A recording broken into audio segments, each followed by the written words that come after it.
When life gets unpredictable, preparation matters. In medicine, it's all about staying alert, ready for whatever comes through the door. On the road, it's no different. That's why Volvo designs vehicles to help anticipate risk, reduce harm, and protect lives. The Volvo XC90's advanced safety systems inspire confident decisions wherever the road takes you. The Volvo XC90, for life. Proud sponsor of the Pit Podcast. Learn more at volvocars.ca/safety. Okay, let's get to it. It is the story that we teased yesterday at the conclusion of the show. It's a story, but some researchers at the University of Maryland who have decided to look into something that most of us would probably prefer not to have to look into or even talk about. But hey, this is designed for a reason, to try to find out something we don't know. So I thought we'd talk about it. Turns out right now there's actually no scientific baseline on what constitutes a healthy amount of passing gas. And this study, this research aims to change that.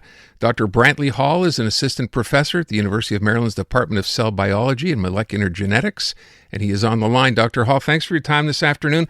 Look, I know this is one of those stories when you kind of look at the headline, people are wondering, okay, is this a joke of some kind? What are we actually trying to find out here? So what is the purpose of the research, and ultimately, what is it you want to find? Yeah, happy to be here. So we're trying to determine the normal amount of flatus. And it sounds like a joke, but 1 in 5 people in the U.S. experience excess intestinal gas. And they go to the doctor, and there's no way for the doctor to know how much gas they're passing and whether they're telling the truth. Imagine going to the doctor and talking about, a heart problem, and the doctor just asks you, do you feel like your heart's racing? Do you feel dizzy? Of course, they are going to measure objectively what's wrong with your heart. But they don't have a similar tool for our gut. So we set out to kind of solve that by making our device. We call it the smart underwear. The smart underwear. So this is a device that would go in your underwear? It's a great question. There's a snap that goes inside, and the actual device goes outside, and it snaps to any type of underwear, so it's kind of a bring-your-own-underwear situation. A bring-your-own-underwear, okay. And if you wanted to get involved in this study, do you already have a group that you're working with, or are you asking people to get involved? How's it working?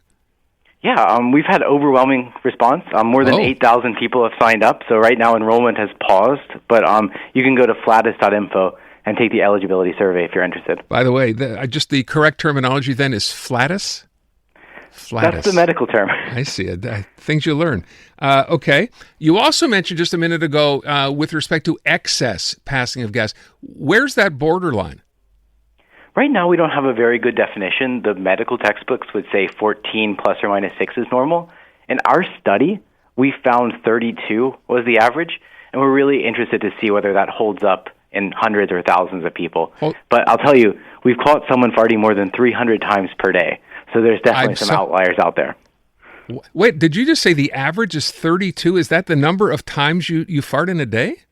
Yes, sir. 32? 32. That sounds, I can't speak for obviously anybody. That sounds pretty high, or does that not? I think there's a fairly wide distribution. So some people will be farting less and some people will be farting more.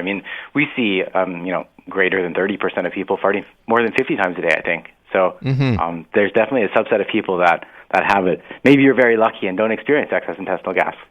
Well, if you did, unless it created some kind of a condition for you, I don't even think we'd think twice about it, though. I think a lot of people have IBS. I don't know the exact incidence in Montreal, but in the U.S., it's about 1 in 5 people have irritable bowel syndrome, right. IBS. And it's a disease of exclusion, so doctors will test you for many other things, and they just rule them out. So it's kind of frustrating for both the medical system and for the patient. And we're trying to help those patients kind of get better answers. We're also trying to study the microbiology of what's going on. There are people who can eat healthy, high-fiber diets and not have a lot of gas. And we're trying to understand their microbiome configuration and maybe apply some of those rules to other people. So at the end of the day, this is the kind of research when you get, the answers back for the research you're doing, that you'll be able to provide those answers to people who are dealing with a situation like this? Exactly. We hope to better inform what the normal amount is so that if someone presents and says, I have excess gas, they will have a better idea whether it's truly excess or not.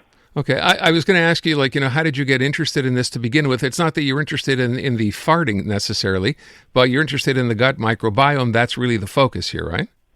Exactly. I'm a microbiologist, and we're trying to study electron flow in gut microbes and how electrons are disposed of by gut microbes. And hydrogen is one way, but there's other ways as well. And so we're trying to kind of shift that from hydrogen to other things. So that's the microbiology angle. Okay. I'm just curious. So this is a device for the people who are going to be part of your study to put in their underwear. How do they get that? They send that back to you, or how does that work? It uploads data to your phone like a Fitbit. So you connect it via Bluetooth, and it transmits the data to your phone, and the phone transmits it to us. No kidding. The smart underwear gizmo that you're putting in there will have its own app and will send the data back to you that way. So nothing has to be handled of any kind. Exactly. We like it that way. What happens at that point? How does the analysis work at the end of that? You're comparing everybody's level. You obviously know how old people are. What's all the data you have on individuals who are doing this? Yeah, you listed what we have. We also have pictures of all the food, as well as the time that each flatus happened. So we're trying to study flatus patterns throughout the day. We're trying to see if people fart more during work than when they're at home, like weekends versus weekdays. One kind of black hole in science is, do people fart at night, and how much farting happens at night? And we're going to answer that for the first time. So there's so many interesting questions we can get from this. What about sleep farting? Yeah, I mean, so this is a controversial topic because it's basically unmeasured. I can tell you with certainty now that some people are farting a lot in their sleep and others aren't. And so there's going to be some individual variation there. I see. Now, obviously, you would have to be wearing underwear, your smart underwear, in your sleep for that to be measured. So that's going to be perhaps a bit of a challenge, but... It will be. Yeah. Listen, I never thought we'd be doing a full-length farting interview, so I thank you for that. And I wish you good luck on this. How long will it take do you think, to actually be able to measure all the data and come up with some kind of a summary? Probably this summer, so expect more soon.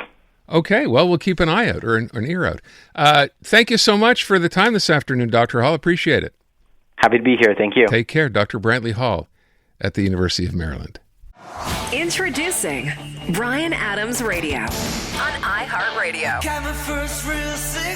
Hosted by Bryan Adams himself. Join me for an insider look on a wild ride through 40 years of global rock and roll. Bryan Adams Radio. Now available on the free iHeartRadio app. Or ask your smart speaker to play Bryan Adams Radio on iHeartRadio. Who's ready to rock? Kids wanna rock.